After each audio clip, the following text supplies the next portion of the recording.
चांद पर सबसे पहले पानी की खोज किसने करी? ऑफ कोर्स इंडिया यार। इस पूरे दुनिया को रॉकेट मिसाइल से किसने इंट्रोड्यूस करवाया? Again India. इस पूरे दुनिया को टॉयलेट में फ्लश करने से लेकर शर्ट में बटन लगाना किसने सिखाया? इंडिया ने। सो ऐसी आपको आज इंडिया के कुछ इंटरनेशनल डिस्कवरीज और इनोवेशन के बारे में पता चलेगा।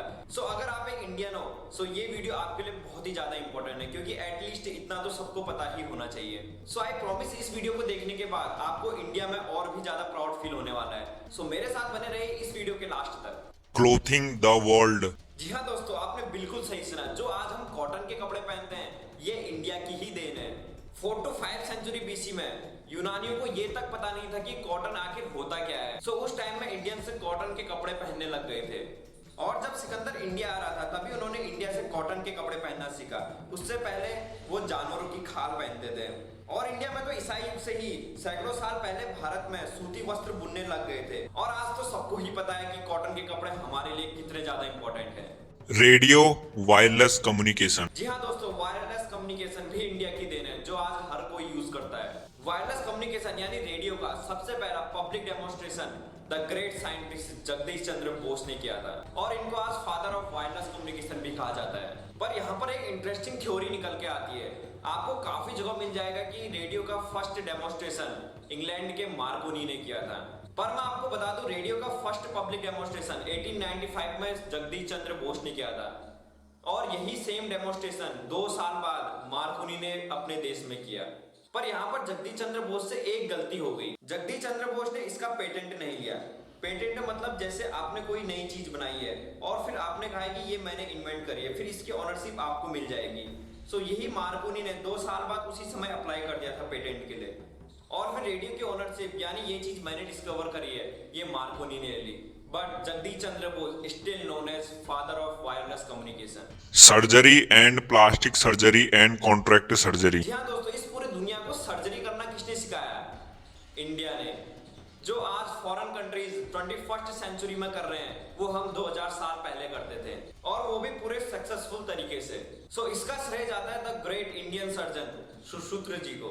और इन्होंने ही प्लास्टिक सर्जरी को भी सबसे पहले दुनिया के सामने लाए थे। जब अदर कंट्रीज के लोगों को सर्जन का एस तक नहीं आता था तब हम सक्सेसफुल तरीके से सर्जरी करते थे। ह्यूमन सर्जरी तो दूर की बात है, इंडिया में 2000 साल पहले एनिमल सर्जरी तो काफी आम थी। और पूरे दुनिया को ये तक पता नहीं था कि एनिमल सर्जरी क्या होती है। और फिर इसके बाद अदर कंट्रीज के डॉक्टर्स, साइंटिस्ट सब इंडिया में आए ये सर्जरी सीखने के लिए। सुश्रुत जी की एक ही इन्वेंशन नहीं है, कॉन्ट्रैक्ट सर्जरी भी सुश्रुत जी ने पूरे दुनिया को सिखाई। कॉन्ट्रैक्ट सर्जरी मतलब अगर आंख में कभी इन्फेक्शन हो गया तो इसे ऑपरेट कैसे किया जाता है, उस इन्फेक्शन पार्ट को कैसे निकालना है, ये भी सुश्रुत जी ने बताया। सो है ना इंडियंस काफी आगे।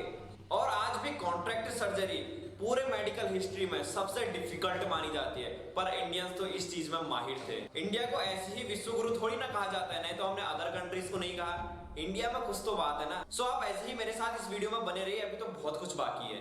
USB यूनिवर्सल सीरियल बस। जी हाँ दोस्तों, अगर आपको कभी डेटा ट्रांसफर करना है या डेटा स्टोर करना है सो आपको एक ही चीज याद आती है, USB, जिसको हम आज पेन ड्राइव भी बोलते हैं। और इसकी इन्वेंशन इंडिया के अजय भट्ट ने करी थी। सो USB को दुनिया के सामने लाना इंडियंस की ही देन है। Board game chess and snake and ladder. Chess खेलना तो बहुत लोगों को पसंद है, इवन मुझे भी बहुत पसंद है। सो ऐसे माइंडफुल गेम इंडिया से ही निकल कर आए हैं। जी हाँ दोस्तों, तो इंडिया से ही चेस गेम की शुरुआत हुई है। और चेस के अलावा स्नेक एंड लैडर गेम भी इंडिया की ही देन है, ये भी इंडियंस द्वारा बनाई गई है। Rocket missile. वो इंडिया ही था जिसने पूरे दुनिया को रॉकेट मिसाइल का कॉन्सेप्ट दिया। टीपू सुल्तान का नाम तो आपने सुना ही होगा। इनके फादर हैदर अली ने एक युद्ध में ये कॉन्सेप्ट पूरे दुनिया को दिया। उन्होंने एक आयरन की केस में मेटल सिलेंडर का यूज किया था। बस अभी आपको इसका मॉडिफाइड रूप देखने को मिलता है, पर इसका कॉन्सेप्ट तो इंडिया से ही निकल के आया है। बटन। जी हाँ दोस्तों, इस पूरे वर्ल्ड को शर्ट में बटन लगाना किसने सिखाया? इंडिया ने। अदर कंट्रीज के लोगों को तो ये तक पता नहीं था कि शर्ट में बटन भी लगते हैं। ये इन्वेंशन आपको काफी छोटी लग रही होगी, पर इसकी इंपॉर्टेंस इसको बहुत ही यूनिक बना देती है। सो अब आप इमेजिन कर सकते हैं अगर मेरी इस शर्ट में बटन नहीं होते सो जाहिर सी बात है आपको काफी ज्यादा ऑड लगता। Toilet flush. अब मैं अदर कंट्रीज के लोग को ये कहना चाहूंगा, ये तो खुद सीख लेते, ये तो कॉमन सेंस की चीज है। चलो आप नहीं सीखोगे तो क्या हुआ, इंडिया है ना सिखाने के लिए, चाहे फिर यही चीज हो या फिर अदर चीज जो इंडिया सिखा ही लेगा। अब आप इमेजिन कर सकते हैं अगर टॉयलेट में फ्लश ना हो तो क्या होगा, आपको तो ये पता ही है। सो ये इंपॉर्टेंट इन्वेंशन भी इंडिया की है। Water on the moon. जी हाँ दोस्तों, चांद पर पानी एग्जिस्ट करता है, ये भी इंडिया ने पूरी दुनिया को बताया था। चांद पर पानी की डिस्कवरी 2008 से 2009 में हुई थी, जो चंद्रयान 1 ने की थी। The Indian space research organisation यानी इसरो ने काफी बड़ी उपलब्धि हासिल करी, जिसके बाद नासा के डायरेक्टर जिम ग्रीन ने इंडिया की काफी तारीफ करी थी। Ayurved.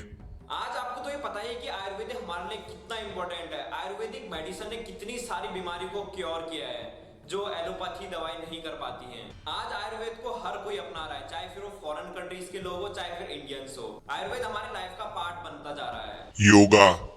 जी हाँ दोस्तों, इस दुनिया को योगा करना भी इंडिया ने सिखा रखा है, ये तो शायद आपको पता ही होगा। चाहे फिर वो एक मेंटल लेवल में हो चाहे फिर स्पिरिचुअल लेवल में हो, चाहे फिर वो मेडिटेशन करना हो, सब कुछ इंडिया ने ही सिखाया है। सो आज आपको हर फॉरेन कंट्रीज के लोग योगा करते हुए मिल जाएंगे। सो आज पूरा वर्ल्ड इंडिया को इसी चीज के लिए धन्यवाद देता है। Shampoo. जी हाँ दोस्तों, बालों में शैम्पू लगाना भी इंडिया ने सिखाया है। तो जाहिर सी बात है, जब आप नहाने जाते हो तो बालों की केयर तो करनी है, तो शैम्पू तो ले जाना ही है। सो ये इन्वेंशन भी इंडिया की है। मुगल अंपायर के टाइम में इंडिया में नेचुरल हर्ब को मिक्स करके हेड मसाज के रूप में उपयोग किया जाता था। यहीं से शैम्पू का कॉन्सेप्ट निकल के आया, जो इंडिया की ही देन है। Zero. जी हाँ दोस्तों, ये तो आपको पता है कि जीरो का इन्वेंशन इंडिया ने ही किया था, और आपको तो पता है कि जीरो के बिना कैलकुलेशन करना इम्पॉसिबल सा है, और ये जीरो डिस्कवर किया था आर्यभट्ट ने। सो ये भी एक इंडिया की ही देन है। Email. सो आपको तो पता है कि आज की डेट में ईमेल कितना ज्यादा इंपॉर्टेंट है। आज इसे हर कोई यूज करता है। इसका श्रेय जाता है आयोड राय को, जो एक अमेरिकन साइंटिस्ट थे, पर ये एक इंडियन थे। सो ये ईमेल भी इंडिया की देन है दोस्तों। सो इस इंपॉर्टेंट इन्वेंशन के लिए थैंक यू सो मच। और ऐसे ही पता नहीं कितनी सारी चीजें होंगी जिनका कॉन्सेप्ट इंडिया से ही निकल के गया था, क्योंकि आपको तो पता ही है कि इंडिया के पवित्र ग्रंथ में कितनी सारी नॉलेज थी।